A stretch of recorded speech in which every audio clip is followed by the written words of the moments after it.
vamos a hablar de Cuba. O sea, ¿se beneficia a Cuba? Es la primera pregunta. Si le dan las licencias, por fin, como dicen, no la hemos visto, a Chevron, a estas compañías que van a poder trabajar en Venezuela. Sí, sí, bueno, no hemos visto, porque recuerda, estas licencias ya llevaban 3 años, fueron suspendidas ahora por esta administración, pero estas licencias ya han estado operando por los últimos 3 años.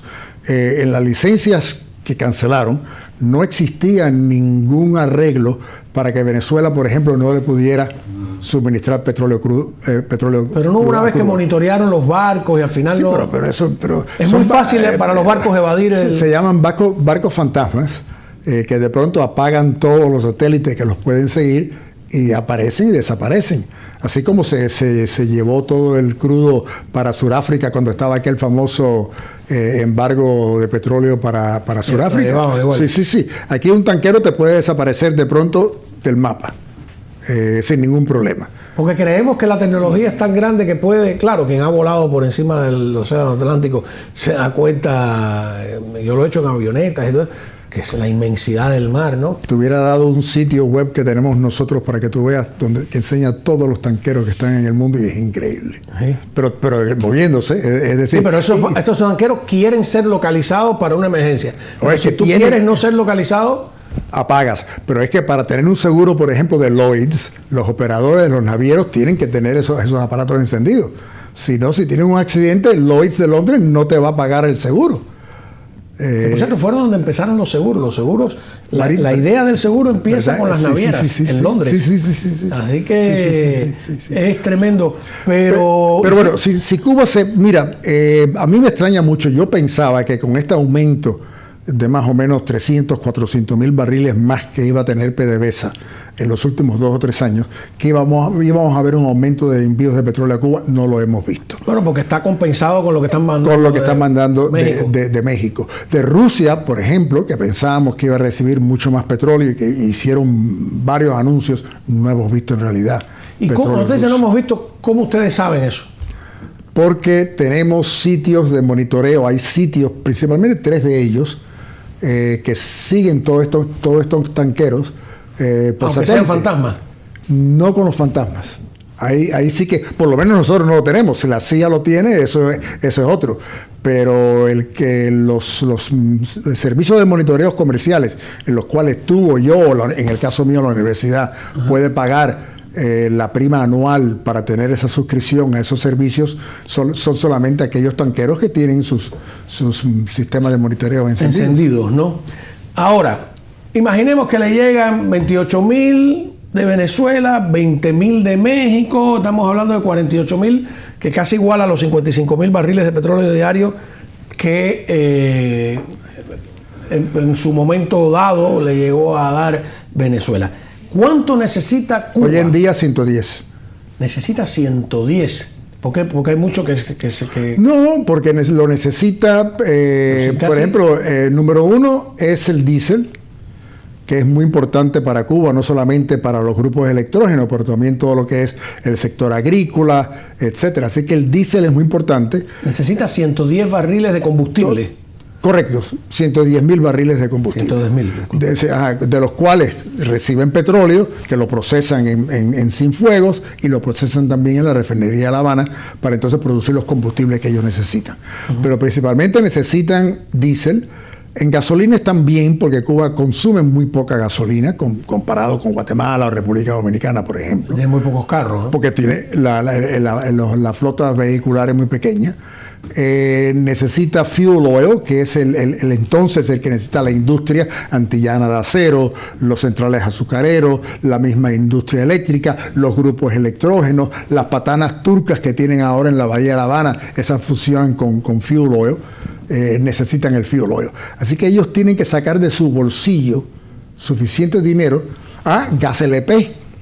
Las bombonas ahora en Cuba para cocinar, como no tienen electricidad para las arroceras, las famosas arroceras de la revolución energética, necesitan gas licuado, LPG, que aquí en Miami lo usamos mucho en muchas de las casas. Lo tienen que comprar. Así que ellos tienen que sacar de su bolsillo suficiente dinero. El precio de ese gas es inferior al de gasolina, por ejemplo? Sí, como no. Sí. Es más barato. El gas LP es mucho más barato. Pero transportarlo... Yo vi que hay como una metodología de que reducen... Hay un gas licuado. No. Ese es el gas natural. Ese es el metano. Esto es ¿Cómo es esa operación? LPG. Sí, le bajas la temperatura a un nivel que se forma en líquido. Y entonces lo puedes montar en tanqueros y lo puedes enviar a todo el mundo. Cuando llegue entonces ya a su sitio donde va a ser consumido, va por un proceso de regasificación, donde lo convierten otra vez a gas, a metano. ¿No? Qué interesante. Sí. Pero eso no es lo que se usa en Cuba. No. Lo que se usa en Cuba es gas LP, que es el butano o el propano que tú y yo, cuando compramos una bombona, que vamos a Home Depot y compramos la bombona. Ajá. Entonces, 110,000 barriles diarios. ¿Y están recibiendo cuánto? 48. Vamos a decir que están recibiendo entre 50 y 60. Ajá. ¿Y esa es la razón de los apagones? Eso es parte de la razón de los apagones. La principal razón de los apagones es que toda la infraestructura termoeléctrica de Cuba está colapsada. Estas son plantas eléctricas que llevan ya más de 40 años de explotación. Son unidades en las cuales no se le ha dado ningún mantenimiento capital. Hasta ayer mismo, por fin, la UNE lo reconoce, la Unión Eléctrica Cubana, por fin reconoció que el problema básico de ellos, Guiteras, que es la de Matanzas, se acaba de romper ahora tres veces seguidas, que ellos nunca le han dado mantenimiento capital. ¿Qué es mantenimiento capital? De que tienes que reemplazar las diferentes unidades. No solamente le puedes poner un parche.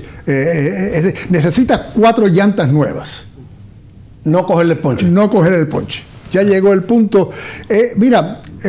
Cuba es un almendrón. Yo no sé para aquellos de que las personas... Sí, que un no carro conozcan, viejo toda Cuba canibaleado de otros, ¿no? La industria azucarera es un almendrón, la industria eléctrica es un almendrón, los ferrocarriles son almendrones, y resuelven el problema con banditas o band-aids, ¿no? Con curitas. Con curitas aquí y allá, y eso es lo que pasó ahora en Guiteras. 2 veces seguidas la arreglan y entonces no puede resistir, las unidades no pueden resistir.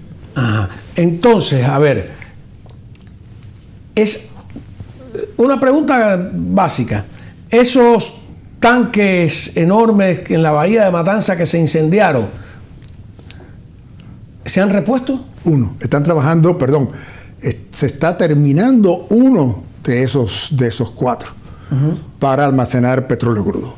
¿Qué tiempo llevan sin funcionar? Y eso ¿qué dificultades trae? Eso le dio dificultades a ellos de flexibilidad. La flexibilidad en el negocio nuestro es que cuando tú ves un cargamento de diésel o un cargamento de gasolina, por alguna razón que viene de Ámsterdam o viene de Europa a un buen precio, tú lo compras. Lo compras y lo almacenas. ¿Por qué? Porque viene el verano y sabes que lo vas a utilizar. Así que ellos han perdido la flexibilidad comercial de poder comprar en buenos momentos a buen precio los combustibles que necesitan. Pero ellos han planteado un proyecto solar. Mira, bueno, primero estuvo la revolución energética que usted mencionó, que fue un fracaso total. Los grupos electrógenos. ¿En qué? Refrésqueme la memoria. ¿En qué consistía esa revolución energética? En construir lo que nosotros le llamamos estrategias de perdigón, donde construyeron cientos de grupos electrógenos, de unidades de generación por toda Cuba, independientes de cada una, conectadas al CEN, pero independientes entre ellas mismas, que utilizaban combustibles líquidos. Así que ahí es donde viene el daño más grande que tienen ellos por la falta de combustible. No es a las 7 centrales principales de generación, porque ahí usan el crudo cubano. Es en los grupos electrógenos, que ahí es donde sufren ellos el impacto. Un grupo electrógeno, porque bueno, yo me imagino una planta esa que uno compra de un tipo, ¿qué tamaño tiene? Es un grupo de por lo menos 10, 20 de ellas, cada una con 2.5 megawatts. Pero físicamente, ¿qué físicamente son unidad, como contenedores, por ejemplo. Si tú vas a un grupo electrógeno, son un grupo de contenedores uno al lado del otro, que cada uno genera alrededor de 2.5 megawatts. Y entonces hay un tanque con diésel, si es que de diésel, o hay un tanque de fuel oil, que es el que suministra el combustible a esos grupos electrógenos. Pero hay que darle mantenimiento no solamente operacional, pero también mantenimiento capital. Y algunas veces, como en el caso ahora, no tienen combustible. Claro, no tenían combustible para los camiones tanques que iban a llevar el combustible a las plantas de grupos electrógenos. Así que no solamente no tenían combustible para las plantas, para los grupos electrógenos, no tenían combustible, no tenían diésel para los camiones, para los tanqueros que iban a ir a llevar. Eso como un bombero de Matanzas que conocimos cuando ese fuego, que me dijo, o nos dijo en varias entrevistas, que porque habían donado unos camiones de bomberos. Dice, de nada sirven los camiones de bomberos, porque el camión de bomberos cuando llega y se gasta el agua del camión, tiene que regresar a la base a llenar porque los hidrantes no funcionan. O sea, es un sinsentido por completo, ¿no? Y aquí pasa lo mismo. Pero, por ejemplo, el proyecto solar, ¿tienen ellos la capacidad de almacenar la energía? No. Número uno, que no se nos malentienda. Apoyamos la energía solar, apoyamos la energía eólica, apoyamos la biomasa, que debemos hablar por el fracaso de la industria azucarera y lo que representa.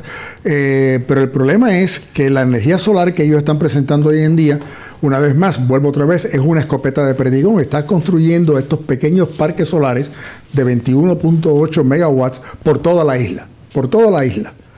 Y entonces nada más que funcionan durante el día, cuando hay sol y cuando no hay un tiempo nublado. ¿Por qué? Porque no tienen sistema de almacenamiento de baterías. En Houston ahora mismo los franceses Total acaba de construir un parque solar de 750 megawatts, es el parque solar. Y le han construido adyacente almacenamiento en 250 megawatts. Es decir, ese parque solar está produciendo energía 24 horas al día, haya sol o no haya sol. Metiéndonos en la discusión ecológica, algunos dicen que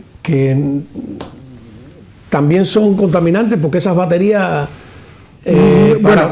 Bueno, eso es igual que los carros eléctricos. La pregunta que tienen muchas personas es ¿qué se hacen cuando ya esas baterías no sean útiles más y cómo se reciclan? Es decir, ¿cuál es el futuro de esas baterías que ya están gastadas? Y que tienen materiales complicados. Tienen vanadium, tienen un sinnúmero de diferentes metales que le llaman rare metals, ¿no? Metales nuevos.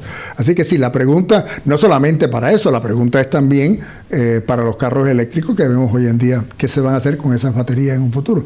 Pero mira, otro problema que ellos tienen y siempre hablan y le echan la culpa a todo al embargo. Todo es culpa del embargo.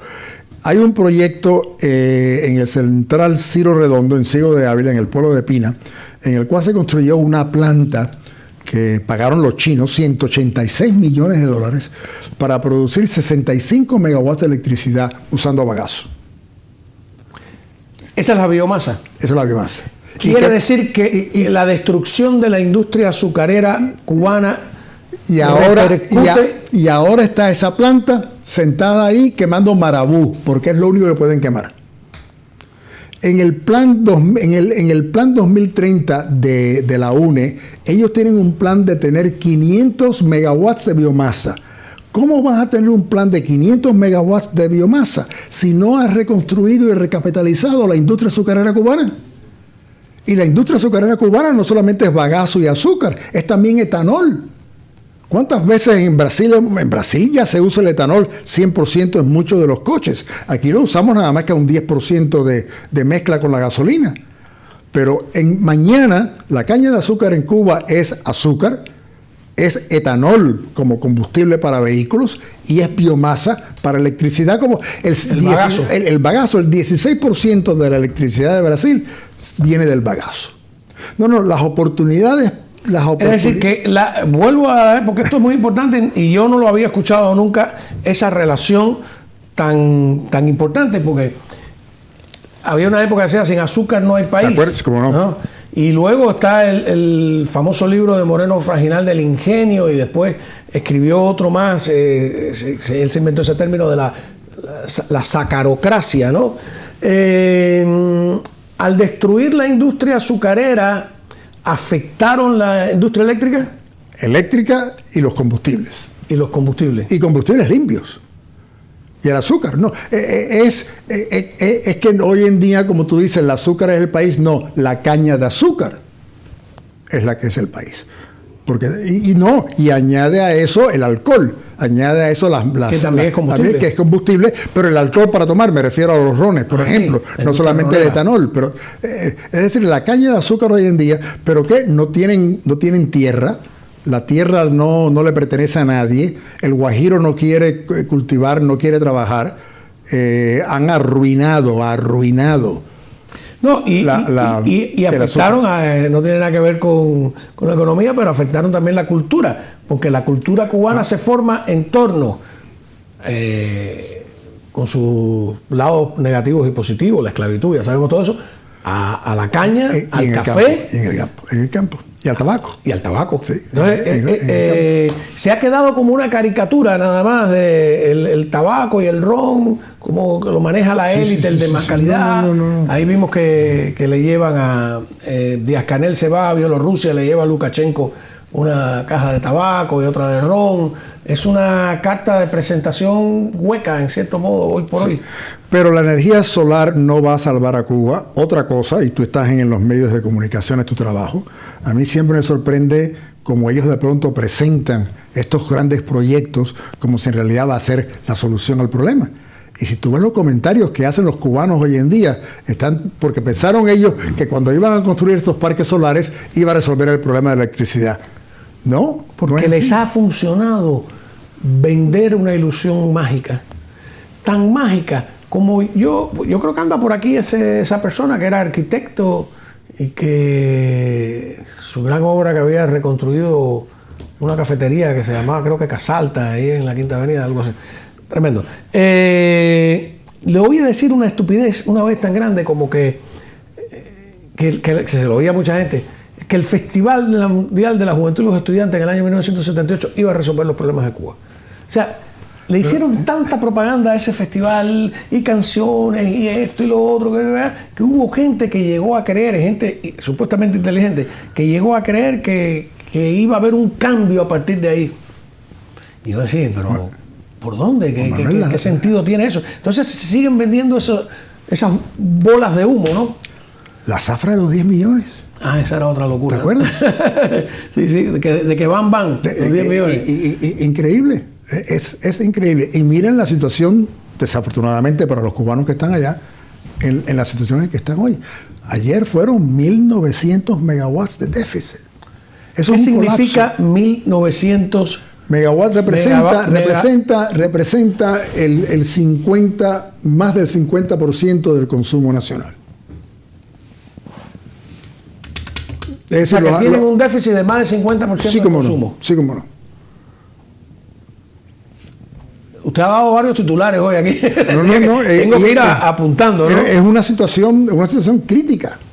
Es una situación crítica. A mí me sorprende cómo todavía eso funciona. Bueno, porque no funciona. Se mantiene por la fuerza. Se mantiene porque además, mientras más indefenso está el pueblo, porque ¿qué recursos tiene? Ese es otro análisis de carácter político interesante. O sea, usted no ve una solución. El gobierno tal y como está funcionando. No tiene dinero ni tiene el tiempo para recapitalizar y reconstruir todas esas plantas generadoras. Nos toca hablar de Europa. Primera pregunta. ¿Europa puede independizarse del petróleo ruso? No. Los únicos dos productores son Noruega y el Reino Unido, es decir, todo lo que es la región del Mar del Norte. ¿Tiene el Reino Unido mucho petróleo? Sí, bueno, ¿sí? Mucho. Pero tiene petróleo, igual que Noruega. Es decir, si tú miras un mapa y ves todo lo que es el Mar del Norte, ahí es donde están los grandes yacimientos europeos. Y esas aguas profundas la participación de esas aguas profundas es principalmente Noruega y el Reino Unido. ¿Y Estados Unidos no tiene la capacidad de suplir o la distancia es insalvable. No. Lo que que ya lo hemos hecho es a suplir el gas natural licuado, como tú bien lo mencionaste ahorita. Por la capacidad nosotros en los Estados Unidos, gracias a lo que es la fracturación hidráulica y el esquisto, no solamente estamos produciendo petróleo, estamos produciendo también gas natural. Y ese gas natural nosotros sí lo estamos consumiendo, pero lo hemos empezado ya a exportar desde que vinieron las sanciones contra Rusia. Porque recuerden, no solamente es el petróleo ruso, también es el gas natural ruso, principalmente a Alemania y a esos países del norte de Europa. Ahora nosotros los estamos abasteciendo a ellos con gas natural licuado vía tanqueros. A ver, eso significa que le siguen comprando petróleo a Rusia los europeos, por abajo del telón. Por debajo, por arriba del telón, sí. ¿Los alemanes? Los alemanes y todos ellos. ¿Los polacos? Todos ellos. Sí. Todos ellos. Y recuerda que yo puedo llevar un tanquero a Singapur, lo meto en unos tanques y cuando lo saco... Eso no encarece demasiado todo ese de viaje doble. Cuando tú puedes comprar petróleo ruso a $20 por barril de descuento, tienes $20 para jugar. Y entonces ese barril que está ahora en Singapur o en Malasia, perdió su origen, perdió su marca, perdió su huella digital, y entonces ahora puede ser exportado a un sinnúmero de países. Y cuando te dicen ¿de dónde viene este petróleo?, tú no vas a decir de Rusia, tú dices de Malasia o de Singapur, y dicen ok, está muy bien. ¿Y Malasia y Singapur tienen petróleo? No tienen petróleo, pero tienen los grandes centros de almacenamiento y de logística, y de ahí es donde viene. Oh, qué interesante. Y entonces, ¿qué va a pasar? Porque el embargo petrolero a Rusia entonces es un... Rusia continúa. Lo único que le ha costado a Rusia, como te dije, la última vez que vi el descuento, estaba más o menos en $16 el barril.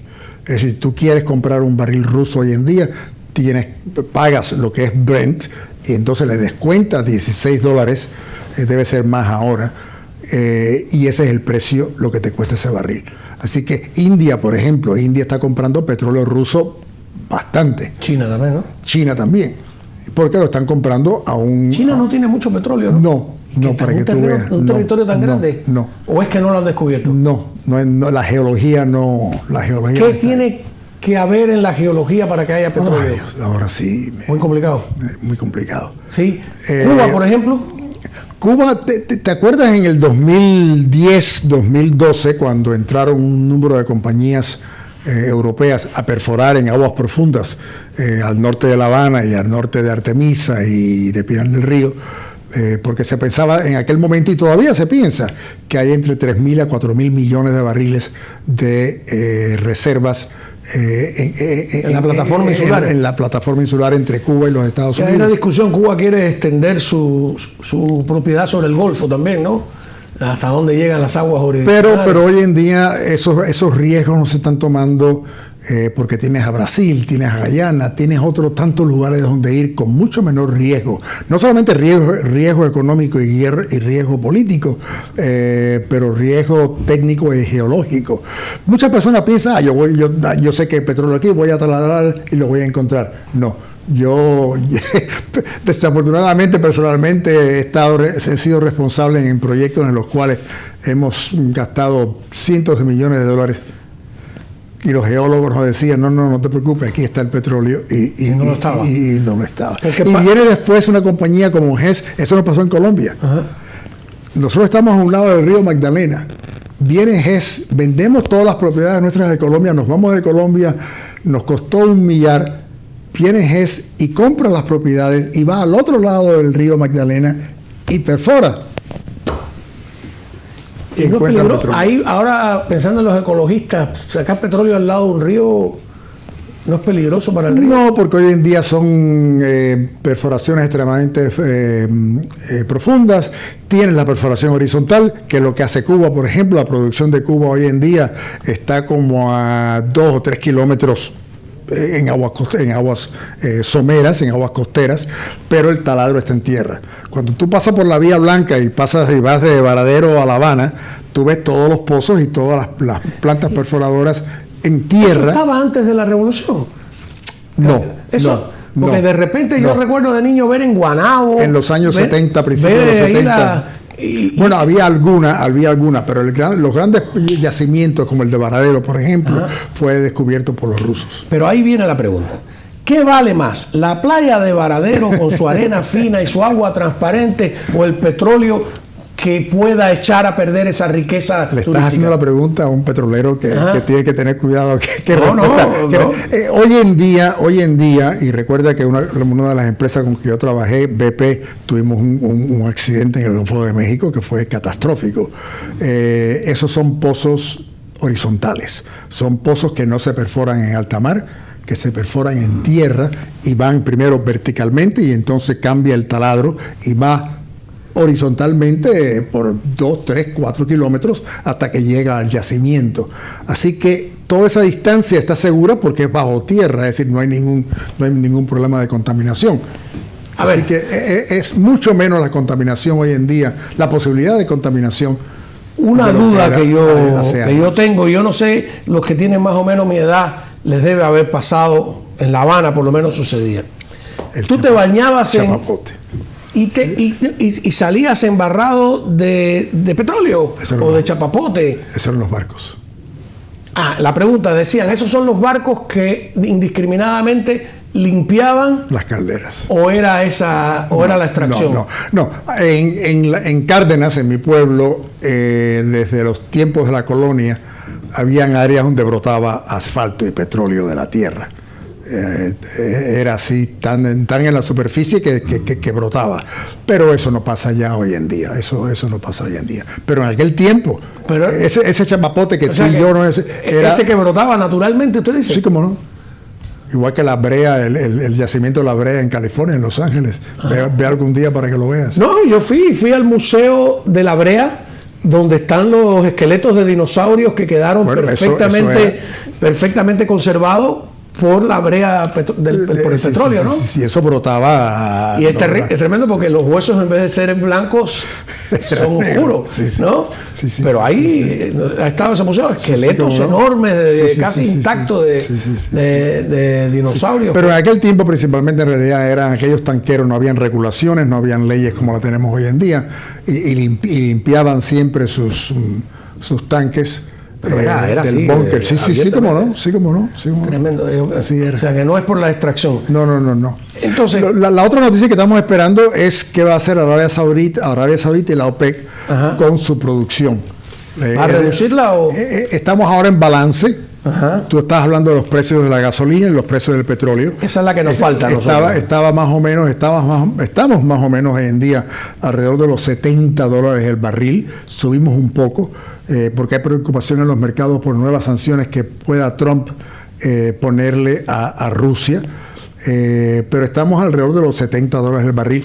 Para este proyecto en aguas profundas necesitas por lo menos $75 el barril. Para eso que tienes ahí atrás, necesitas por lo menos el $75. Pon el cuadre mío, el personal, para mostrar la foto. Eso es México por ahí, ¿no? Eso es todo lo que es el Golfo de México, eso es lo que es aguas profundas en el Mar del Norte, y para ese tipo de proyectos necesitas por lo menos el barril a $75 mínimo. Y ahí va la cosa. ¿Por qué no ha bajado son dos preguntas, les voy a hacer una encadenada a la otra. ¿Por qué no ha bajado el precio de la gasolina como se pensó que iba a poder hacer la administración Trump? Y luego, si baja mucho el precio de la gasolina, ¿hay alguna consecuencia negativa? Económicamente, si baja el precio de la gasolina, baja el precio del petróleo. Y entonces muchas compañías que están taladrando hoy en día en proyectos de 60 o 65, porque piensa que en algún momento va a llegar a 75, un proyecto de esto toma entre 3 y 5 años para monetizar. Tú ves esa plataforma ahí, es una plataforma nada más. Así que te va a tomar por lo menos de 3 a 5 años para llegar a un nivel grande de volumen de producción. ¿Dónde va a estar el precio del petróleo en esos 3 o 5 años? Y eso es lo que pasa hoy en día. Pero puede llegar a no ser rentable si baja mucho la gasolina para ustedes en la industria. No, eso siempre va, siempre va a ser rentable. El esquisto, por ejemplo, una perforación, una fracturación hidráulica hoy en día es $50 el barril. ¿Cómo está el movimiento ecologista contra la fracturación hidráulica? ¿Se tranquilizaron? Se tranquilizaron. Y tenían razón a un principio. Sí, a ver, cuéntame. Y tenían razón a un principio. Daña en el uso del agua. Principalmente era el uso del agua, la cantidad de agua que se usaba en la fracturación. Pero gracias a todas las universidades, no solamente nosotros, y también gracias a la experiencia de los técnicos de las compañías petroleras, eso se ha mejorado. Hoy en día el uso de agua en la fracturación hidráulica es mínimo. El problema... ¿Agua potable? ¿O No, era agua brown water que le decimos, ¿no? Pero el problema que tenemos hoy en día... Cuba tienen ese término de salobre, que no es ni salada, que es una mezcla de dulce con salado. Así es. El otro problema, tú abrías la pila y todavía era el agua era salobre. Sí. El otro problema que tenemos hoy en día es que mucha de esa agua se recicla otra vez en los sistemas subterráneos geológicos, y si lo estás haciendo cerca de un fault, de una fractura, puede haber temblores. No terremotos, ¿okay? No un terremoto, pero en Oklahoma y en otras partes, y hasta en el mismo Texas, hemos visto temblores de tierra que están relacionados con la inyección de muchos de los residuos de agua sucia, agua prieta, que se está haciendo en las proyecciones o en los proyectos de fracturación hidráulica. Yo tengo un tío en Los Ángeles que me elaboró esa teoría, y claro, él no es ni petrolero ni nada, y que tiene una lógica que a mí me pareció medio infantil, pero ahora que usted me dice eso, mira lo que él decía. Cuando extraes petróleo, dejas un hueco. No. No, pero, a ver, el petróleo no es como una masa de como un amortiguador. No, el petróleo está en lo que es una esponja. Desde el punto de vista de geología, pero no es un amortiguador ahí, no va a ocupar después ese espacio, los temblores no son por eso. No. ¿Por qué son los temblores? Los temblores son por el agua que se inyecta cerca de una... ¿Qué hace el agua? Que erosiona el terreno. Que entonces hace lo mismo que hace la fracturación hidráulica. ¿Qué es la fracturación hidráulica? La fracturación hidráulica fractura la piedra, fractura las formaciones geológicas, para que entonces el petróleo que está dentro de esa formación pueda entonces subir. Ajá. Y ser una forma líquida. Y entonces ahí es cuando se puede extraer. Pero no es así. No. Las formaciones geológicas son una esponja.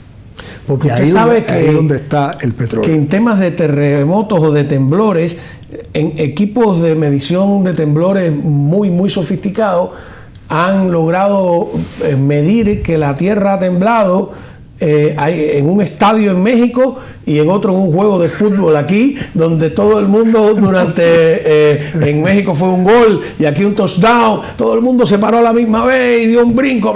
Te dice que lo lograron 50.000 o 70.000 personas. Déjame confundirte más todavía. En Cuba hoy en día el petróleo que saca Cuba, 38.000 barriles diarios de petróleo que Cuba produce, solamente está recuperando el 10% de lo que está en el yacimiento. Por la geología, porque no es porosa, y también porque es un crudo extrapesado. Así y es malo eso. Es más difícil de extraer. Es decir, por cada 10 barriles que Cuba extrae, Cuba y también Venezuela, otros países que es crudo extrapesado, por cada 10 barriles que sacan, están dejando 80 barriles en la tierra. El azufre es, me pregunta el productor José Antonio Évora, ¿cuánto daña tuberías y eso? El azufre. Claro, sí. Es corrosivo. Es corrosivo. Ajá. ¿Y tiene mucho azufre el petróleo cubano? Sí, entre un 8 y un 10%, que es alto, que es muy alto. Y es pesado, que es un EPI de 8 o 9. Si tú lo ves, es como chapapote. Y el crudo venezolano tiene que inyectarse con nafta e inyectarse con otros líquidos para mejorar la viscosidad para poder extraerlo.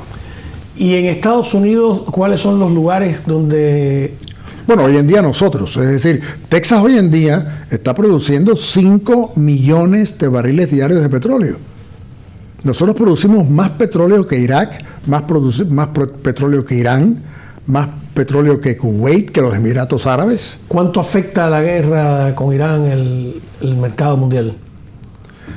Bueno, eso es otra pregunta que tenemos para Marcos Rubio, porque dicen que ellos van a poner restricciones ahora no solamente a dónde va el petróleo ruso y cómo se maneja la comercialización del petróleo ruso, pero también el petróleo iraní. El petróleo iraní está yendo también a la China. El reto que tú y yo tenemos que vigilar con esta administración es qué reglas de juego van a poner ellos para de verdad tener sanciones. ¿No está claro todavía? Claro que no está claro.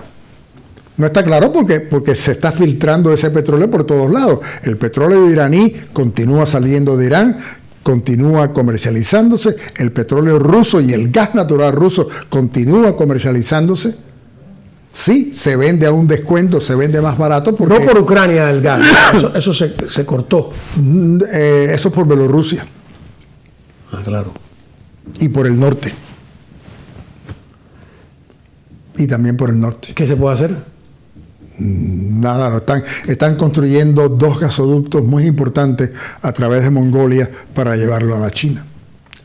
La China es otra pregunta que tenemos nosotros en el mercado. ¿Por qué está a $60 o $70 el barril? ¿Dónde está la demanda china? Es decir, ¿dónde está la economía china? No quiero entrar en el tema de las tarifas de esta administración, pero muchas de las preguntas que tenemos en la industria nuestra es dónde va a estar la demanda por petróleo crudo, dónde va a estar la demanda por combustible y cómo va a ser impactada por las tarifas. Hay muchos, lo que se le llama en inglés unknowns, ¿no? Es como Twilight Zone. Sí, no, los expertos no tenemos la menor idea. Pero de verdad no tienen la menor idea, o es que no quieren opinar políticamente. Tienen que tener una idea. Para algo son expertos. Yo creo que sí, y yo creo que ellos ya, por lo menos las compañías petroleras, yo lo sé, que ya han ido a la Casa Blanca en varios momentos para dejarles muy claros a ellos cuál es la posición de la industria. A ver, revisamos, a ver las notas que hice aquí.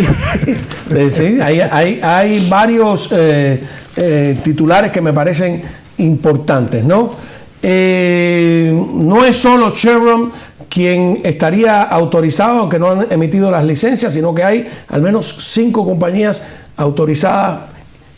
Y cuando no son compañías americanas, ¿por qué necesitan el permiso estadounidense para poder venderlo aquí? Porque las sanciones son contra PDVSA, es decir, las sanciones que puso los Estados Unidos es contra Venezuela. Ajá. Y entonces Repsol no puede enviar tanqueros a recoger su petróleo, porque entonces entran las sanciones. Uh-huh. Así que los bancos españoles, las compañías españolas, Repsol, Cepsa, todos ellos pueden ser impactados, igual que los italianos. Uh-huh. Así que esa es la razón por la cual estas compañías extranjeras, principalmente la que están operando hoy en día en Venezuela, que es Chevron, Eni y Repsol, tienen que apoyarse por las licencias estadounidenses. Entonces, primer titular, Estados Unidos no necesita el petróleo venezolano. Sí es. Segundo titular que usted si yo estuviera trabajando en un periódico, podríamos estar afectando a Canadá, que se iría a buscar el mercado chino. Entonces, desde el punto de vista estratégico, habría que revisar eso. Otro titular, Cuba, al destruir la industria azucarera, afectó la industria petrolera, energética, vamos a ver, la industria energética, no es petrolera solamente, la industria energética. El proyecto solar está condenado al fracaso. Ellos han prometido, me estaban diciendo ahí, que van a ser la 6ª potencia mundial de energía solar. En lo más mínimo. ¿No? En lo más mínimo. Desde el punto de vista... No pueden almacenar la energía solar. No pueden almacenar la capacidad. Y de noche no funciona. Y no pueden, y una vez más, son estrategias, igual que los grupos electrógenos, que ha sido un fracaso total. Son escopetas de perdigón donde están construyendo estos parques solares por todos lados sin ningún sistema de almacenamiento. Cuba necesita 110,000 barriles de petróleo diario, tienen 28,000 más o menos que le está dando Venezuela, 20,000 ya son 48,000. Y produce los 38 que no. Produce 38, quiere decir que tiene un déficit de más o menos entre 1.900 megawatts de déficit. De electricidad. De electricidad, pero que aproximadamente el 50% de déficit de la energía, ¿no? Y bueno, y los otros titulares, Irán, Rusia, siguen... O sea, Europa no puede vivir sin el petróleo de Rusia. Correcto, Europa no puede vivir sin el petróleo ruso o el gas natural ruso. Y el gas natural ruso. Y los Estados Unidos no pueden suplirlo. Los Estados Unidos le puede suplir gran parte del gas natural y parte del petróleo. Pero no todo. No todo. Y los barcos siguen escondidos. Los barcos fantasmas continúan operando sin ninguna restricción. No hay monitoreo. El monitoreo está siempre, recuerda, no solamente en los barcos, pero en las transacciones financieras. Es decir, los Estados Unidos van entonces a los bancos. Y si tú tienes un negocio en que tienes que cobrar o pagar, tienes que utilizar un banco, y ahí es donde entonces los Estados Unidos sí tienen cierto control sobre esas sanciones. Y ya para cerrar, ¿nos va a bajar la gasolina, el precio de la gasolina? No, yo creo que estamos... ¿Ni para las elecciones? Ni para las elecciones. ¿No? No. Que las elecciones ejercen una influencia en el mercado. No, pero son las compañías privadas. Es decir, yo creo que... No tiene... el gobierno norteamericano, la administración no tiene la menor forma de presionar a la industria petrolera. Los Estados Unidos no tienen una compañía estatal petrolera. Sí, eso es buenísimo. Recuerda que yo le dije a un venezolano y no lo creía. No, decía, ¿cómo? Digo, no. Te voy a dar otro dato. Los Estados Unidos es el único país en el mundo que las reservas minerales de la tierra le pertenecen al dueño de la tierra, no al Estado. Mira que yo he excavado en el patio de mi casa. Bueno. Como Jim Dean en El Gigante, a ver si me encuentro las petróleo. Reservas petroleras de este país no están en manos del Estado, están en manos del granjero o del ni están en manos de los... ¿Qué pasa si encuentras petróleo en tu casa? Bueno, aquí, en una zona urbana, no te van a dejar poner un pozo, ¿no? Bueno, hoy en día con la fracturación. ¿Tú sabes quiénes son uno de los grupos más ricos ahora en Texas? Los distritos escolares. ¿Ah, sí? Claro, porque los distritos escolares tienen terreno por todos lados y les dijeron a las compañías petroleras, oye, ven a ver, ¿tú crees que tenemos? Y muchos de ellos, especialmente en Dallas y en Fort Worth, tú ves ahí un campo de fútbol en un high school y atrás ahí ves los dos pozos. Interesante. No, pero me imagino que nuestra alcaldesa no va a permitir que... No, las reglas municipales no te dejarían... Si aquí hay que pedir permiso para todo, aquí tú haces una mejora en tu casa y tienes que pagar impuestos. No, en lo que es petróleo en Texas no tiene mucha restricción. Pero no, yo creo que no va a haber... recuerda que pagamos muy bajos taxes en la gasolina. Tanto taxes federales como taxes estatales. Como como 28 centavos. Correcto, comparado con Europa. Tú vas a Europa, ¿cuánto te cuesta un galón de gasolina en Europa? Casi por litro, 5. Por eso, para que te suene más suave. Pero en galones, si lo traduces en galón, son casi 5 o 5.50 el galón. Bueno, más. O más. Estaba 4 euros el litro. O más. Pero no, yo creo que la gasolina, va a bajar la gasolina, pero no podemos prometer otra vez $2 el galón. Ok, bueno, nada, muchísimas gracias. Aquí, como le decías, en la promesa de traer a los que saben de verdad, Jorge Piñón, un experto en el tema, que vive en Texas y está por acá, dice que él viene al Versalles a comer. ¿Qué o a la carreta. O a la carreta. Tengo que mantenerlos ambos contentos. ¿Cuál es el plato preferido? La ropa vieja. Sí, no. Bueno, porque te tengo que recomendar el pan con bistec. ¿De dónde? Del rey de los jugos de Hialeah. Después vamos a hablar de eso. Okay. ¿No? Le tengo hasta un versito y todo por ahí compuesto. Muchísimas gracias